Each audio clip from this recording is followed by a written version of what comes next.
So there's been a lot of buzz about King Charles's big trip to Australia. Yeah, big trip. But the palace hasn't been so chatty about the health stuff going on behind the scenes. Right. The Daily Beast just did a deep dive on this whole thing. Yeah. And it's pretty interesting. Makes you wonder, how's he supposed to be a king, with everything that's going on? It's a tough act to balance, especially at, what is he, 80 now? 82 this year. 82. And think about it. These public figures, they try so hard to control how people see their health.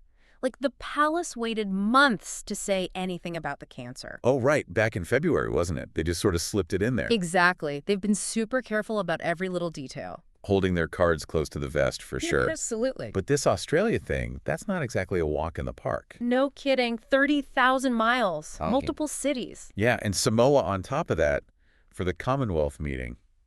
I get tired just thinking about it.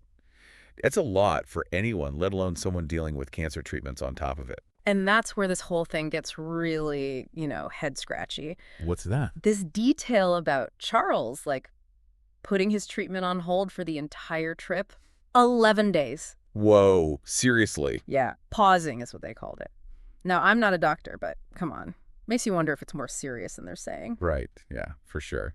It's like they're trying to pretend everything's normal. Right. Reminds me of, remember the Queen Mother?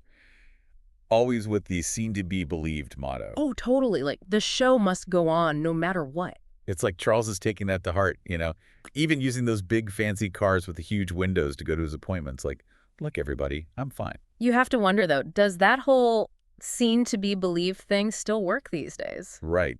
I mean, times have changed. People want they want you to be honest about stuff, especially health stuff.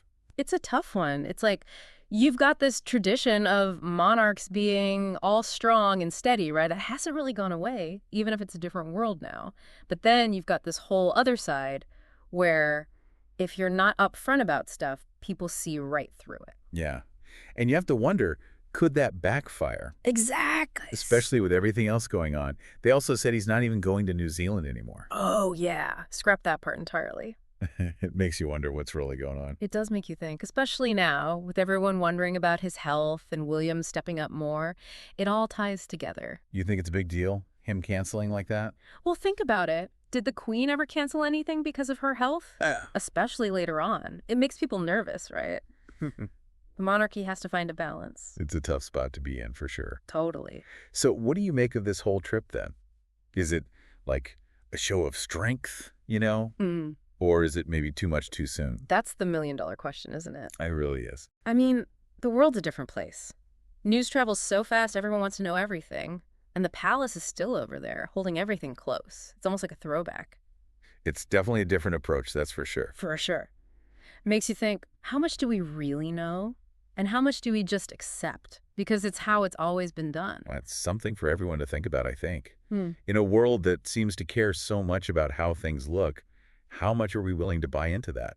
Especially when it comes to something as important as a leader's health. Couldn't have said it better myself. It's a conversation worth having, that's for sure. Absolutely.